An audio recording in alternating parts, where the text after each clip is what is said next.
Dunia pendidikan Indonesia berutang besar pada pesantren. Sebab jauh sebelum ada sistem pendidikan formal yang sekarang kita kenal, pesantren telah menjadi lembaga pendidikan yang diterapkan luas di Indonesia. Pada umumnya, pesantren berawal dan berpusat pada sosok kiai yang memiliki ilmu untuk dibagi. Para santri datang mengaji, bahkan sebagian mondok di sana. Karena itu tempat itu disebut pondok pesantrian atau pondok pesantren. Dulu di pesantren para santri hanya belajar ilmu-ilmu agama seperti tafsir, hadis, fikih, nahwu syaraf, dan lain-lain. Tapi kini pesantren pada umumnya telah menerapkan program terpadu pendidikan agama dan umum seperti sains, sosial, hingga ilmu kejuruan. Maka tak heran jika kini lulusan pesantren memiliki kesempatan yang sama dengan sekolah umum. Banyak lulusan pesantren yang kuliah di perguruan tinggi umum seperti ITB, UI, UGM, dan lain-lain.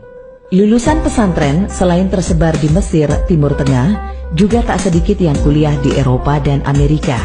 Alumni pesantren bukan hanya jadi dai dan ulama, tak sedikit yang menjadi pengusaha, pejabat, bahkan presiden. Metode pembelajaran pesantren awalnya bersifat personal dan informal yang disebut dengan sorogan. Kiai mengajarkan materi sesuai dengan capaian dan kemampuan si santri. Tapi kini, pada umumnya, pesantren telah menerapkan metode pengajaran klasikal seperti sekolah pada umumnya. Sekolah asrama atau boarding school memang bukan hanya milik pesantren, tapi konsep mondok di pesantren sangat khas. Bukan hanya melatih kemandirian, tapi juga melatih kedisiplinan ibadah ritual dan pembentukan spiritual. Pendidikan karakter yang sekarang menjadi tema sentral dalam pendidikan modern telah menjadi inti pendidikan pesantren selama berabad-abad. Adab sebelum ilmu, character before knowledge adalah prinsip pendidikan pesantren. Bukan hal yang aneh jika seorang santri harus berkhidmat kepada kiai selama bertahun-tahun tanpa diajarkan satu kitab pun. Kiai bertujuan membentuk adab sang santri sampai betul-betul siap menerima ilmu. Karena tujuan pendidikan bukan hanya taklim, pengajaran, tapi juga takdib, pembentukan karakter. Jika sekolah modern kini tengah ramai-ramai back to nature dengan konsep sekolah alam, maka pesantren sejak dulu telah bersatu dengan alam. Pesantren bukan tempat yang terisolasi dari alam sekitar. Masjid, asrama, sawah, dan kebun selalu menjadi kesatuan yang tak terpisahkan membentuk lingkungan pesantren. Kegiatan belajar tidak terbatas pada mengaji di surau, tapi juga menggarap lahan, memelihara lingkungan adalah bagian pembelajaran di pesantren. Di tengah komersialisasi pendidikan yang menempatkan sekolah sebagai wilayah elit yang tak peka sosial, pesantren menunjukkan sebaliknya. Tak ada benteng yang memisahkan pesantren dari lingkungan sekitar.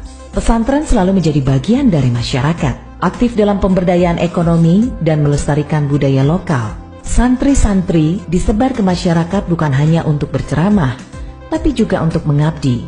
Pesantren mengajarkan Islam hingga intinya, yaitu sebagai agama rahmatan lil alamin, memperjuangkan kemanusiaan, menghormati perbedaan, menumbuhkan cinta tanah air. Sejarah membuktikan para kiai dan santri berada di barisan depan membela republik ini bersama semua elemen bangsa tanpa melihat perbedaan. Perbedaan dipandang sebagai rahmat, bukan laknat. Karena itu, intoleransi, takfirisme, radikalisme tak mendapat tempat dalam tradisi pesantren. Pesantren bukan hanya sebuah lembaga pendidikan, tapi juga tempat merawat kekayaan budaya bangsa. Tak berlebihan jika Martin van Bruynesen menyebut pesantren sebagai one of Indonesia's great tradition.